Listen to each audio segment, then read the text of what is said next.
Hi friends, welcome back. अचानक फिर उड़ने लगा विक्रम लैंडर, इसरो के भी उड़े होश। चंद्रयान 3 अपडेट।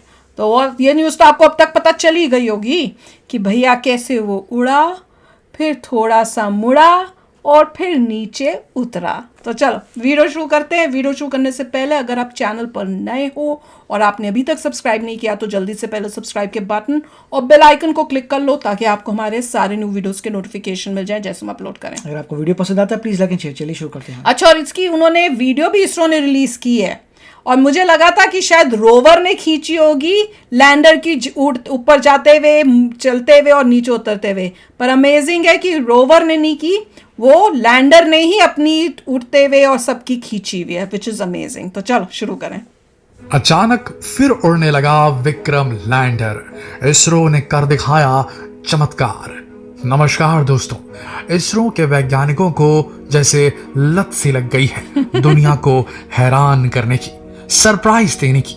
जी हाँ दोस्तों, न प्लान में था न प्रोजेक्ट में था, लेकिन इसके बाद भी इसरो ने कुछ ऐसा कारनामा कर दिखाया है जिसे दुनिया के सारे वैज्ञानिकों ने अपने दांतों तले उंगलियां दबा दी हैं। एक तीर से और कितने निशाने मारेगा इसरो, ये सोचने पर लोग मजबूर हो गए हैं। महज 600 करोड़ रुपए के बजट से न सिर्फ सॉफ्ट लैंडिंग को अचीव किया गया, चंद्रमा की एक ऐसी जगह पर जहां आज तक कभी किसी ने अपना स्पेसक्राफ्ट नहीं भेजा, बल्कि वहां पे एक से एक डिस्कवरीज करके, और अभी डिस्कवरीज तो आने वाली हैं। जब वो रीडिंग्स जो भेजी हैं चंद्रयान 3 के विक्रम लैंडर ने, प्रज्ञान रोवर ने, उन्हें इंटरप्रेट किया जाएगा, एक्सपर्ट्स के द्वारा उन्हें समझा जाएगा। तो कई महीनों तक ये जो डिस्कवरीज हैं दुनिया के सामने आएंगी कि क्या छिपा हुआ है साउथ पोल के अंदर चंद्रमा के। लेकिन इसके बावजूद एक और चमत्कार कर दिखाया है इसरो के वैज्ञानिकों ने।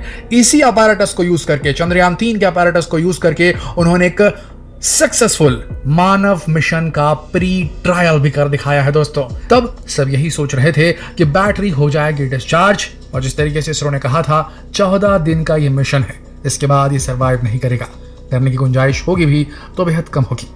किसी ने नहीं सोचा था कि 14 दिनों के बाद ऐसा कुछ होगा, लेकिन उसके बावजूद इसरो के वैज्ञानिकों ने विक्रम लैंडर के रॉकेट्स को एक बार फिर से फायर किया।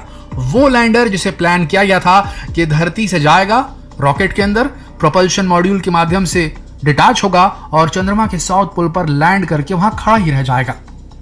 शिव शक्ति पॉइंट दे दिया उसे नाम। लेकिन किसी को यह मालूम नहीं था कि इसरो फिर चमत्कार करेगा। फिर से उस लैंडर को इसरो ने ऑन किया और वो लैंडर फिर से उड़ने लगा। जी हां दोस्तों, फिर से उड़ा विक्रम लैंडर, और उसके बाद फिर से उसने एक बार इतिहास रचा सेकंड सॉफ्ट लैंडिंग करके। बेशक ये जो उड़ान थी बेहद छोटी थी, महज 40 सेंटीमीटर का ऑल्टीट्यूड गेन किया था, पाया था विक्रम लैंडर ने अपनी सेकंड फ्लाइट के दौरान, और उसके बाद कुछ दूर जाकर के वो वापस से अपने आप को सॉफ्ट लैंड कराया उसने। लेकिन दोस्तों ये बहुत बड़ी उपलब्धि है। ये अगर इसरो कर सकता है तो इसके 3 मायने हैं। नंबर 1, इसरो अब चंद्रयान 4 और 5 और 6 और न जाने कितने सीरीज के लिए तैयार हो चुका है। ऐसा हम क्यों कह?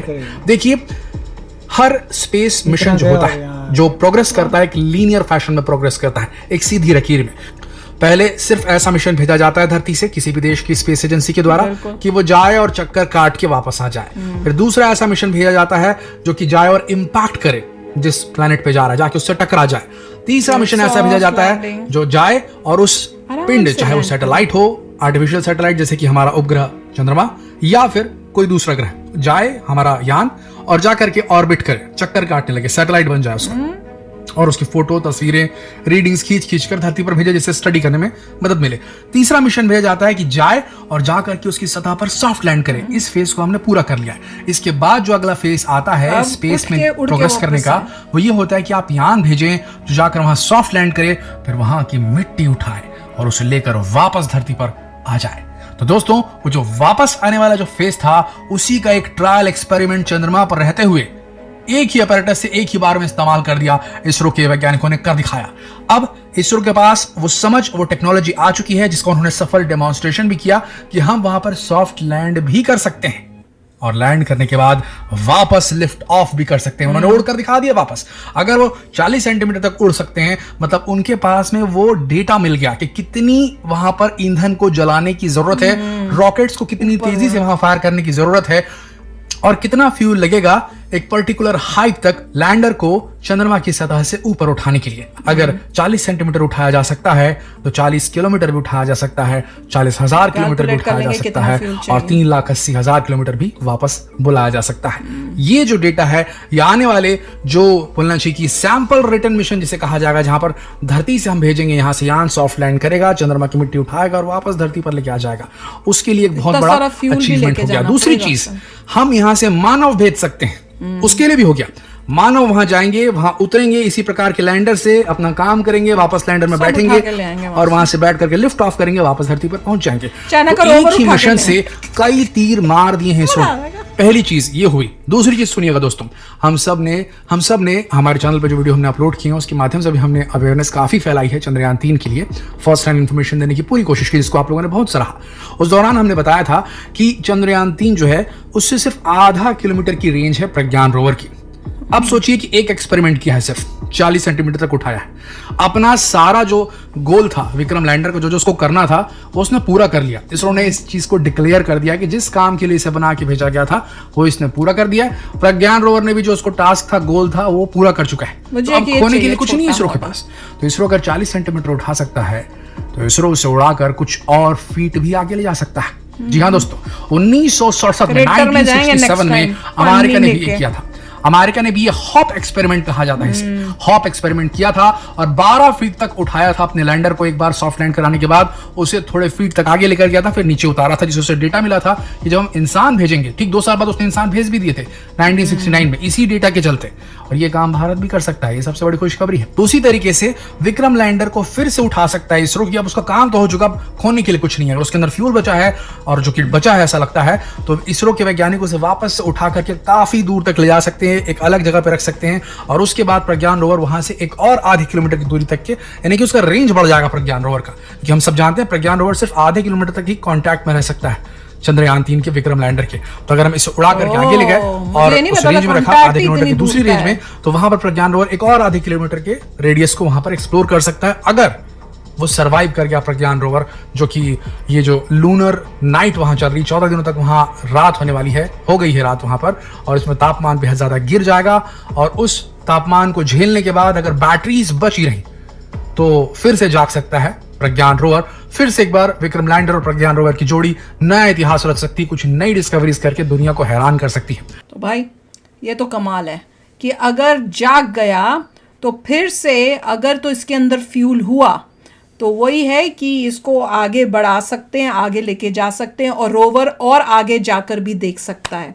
और अगर इतना फ्यूल है तो मैं तो कहती हूँ किसी क्रेटर में जाके भी देख लें अभी जब उठेगा तो कमाल ही हो जाएगी। क्योंकि जो इन्होंने कहा कि भैया हमने सोचा था करने का वो सब हो गया है, पर मेरे दिल में है कि एक चीज़ नहीं हुई है। बताओ क्या? पानी। पानी मतलब पानी का पता है, हमने पता लगाया, पर अब हमें वो ठोस सबूत का था। देखिए बहुत अच्छी बात है, बस अब सभी लोग देखेंगे नेक्स्ट मिशन के लिए। हाँ। कि नेक्स्ट मिशन में हम कैसे जाते हैं, कैसे ड्रिल करते हैं, कैसे सामान वापस लेके आते हैं। वाह, तब मजा। यही प्लान है। तभी उसके बाद होगा एक और वाला जिसमें गगननॉट्स जाएंगे, वो अल्टीमेट होगा। ये गगननॉट्स लैंड कर रहे हैं मून पे और एक्सपेरिमेंट्स करके वापस आ रहे हैं। मेरे को लगता और है वापस आने वाला पार्ट सबसे ट्रिकी होगा, ह्यूमन बींग्स को वापस लेके आने वाला। और मुझे लग रहा है कि इन्होंने लास्ट मोमेंट पे डिसाइड किया होगा कि सोने से पहले इसको टेस्ट कर लेते हैं कि फ्यूल तो बचा हुआ है, तो एक बार ये थोड़ा सा छोटा सा करके देख लेते हैं। तो फ्यूल के हिसाब से और उसके हिसाब से उन्होंने इतना मूव किया है। अब अगर जागने के बाद अगर और भी फ्यूल होगा तो कोई बड़ी बात नहीं, इसको और आगे लेके जाएं और इन्वेस्टिगेशन। तो रात हो गई, 14 दिन बाद पता चलेगा, मेरे ख्याल से 21 सितंबर को पता चलेगा। तो याद रखना ये डेट, मैंने भूल जाना है, कमेंट सेक्शन में याद दिला देना कि इसका पता करना है कि उठा कि नहीं उठा। ठीक है, तो चलो चलते हैं, मिलेंगे नेक्स्ट वीडियो में बहुत ही जल्द। Till then take care and bye bye. तो अगर आप मेरे इस चैनल पे नए हो तो जल्दी से सब्सक्राइब के बटन को हिट करो और बेल आइकन को क्लिक करो, ताकि आपको मेरा जब नया वीडियो मैं लगाऊं आपको उसके बारे में जल्दी से पता चल जाए।